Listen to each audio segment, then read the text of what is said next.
सुप्रभात बेटा। आज के दिन हम जिस वीडियो को लेकर के आपके पास उपस्थित हुए हैं वह व्याकरण, वर्ण और वर्णमाला है, जिसके आधार पर हम फिर आगे अपने स्टेप को पढ़ाएंगे और आपको समझाएंगे।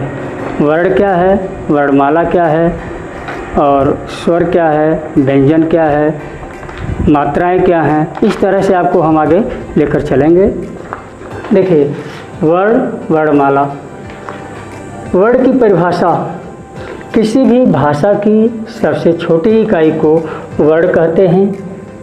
भाषा की जो सबसे छोटी इकाई होती है उसे वर्ण कहते हैं। अब भाषा, कोई भी भाषा हो, हिंदी हो, इंग्लिश हो, फारसी हो, बंगला हो, कोई भी भाषा हो, वह उसकी जो छोटी सबसे इकाई होती है वही वर्ण कही जाएगी।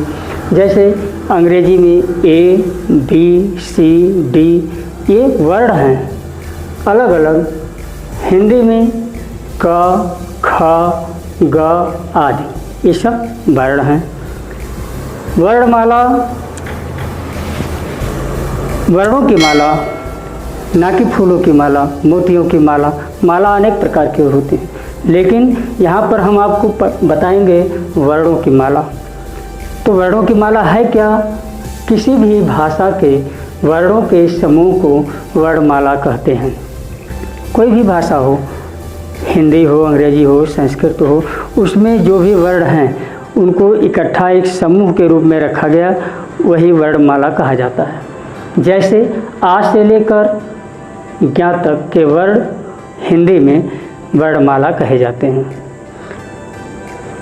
ध्वनि, ध्वनि क्या है? ध्वनि के विषय में हम आपको बताएंगे। कोई भी चीज़ हम अपने कान से सुनते हैं तो जो हमको सुनाई देती है वही ध्वनि कही जाती है। जैसे हम अपने कान से जो कुछ भी सुन लेते हैं उसे ध्वनि कहते हैं। जैसे खट, पट, चट की आवाज़ जो आती है वह हमारे कान में ध्वनि के रूप में आती है। जैसे चित्र में आपको दिख रहा है कि एक व्यक्ति कुछ आवाज़ कर रहा है, यह जा कर के दूसरे के कान में पहुंच रहा है, वह है ध्वनि।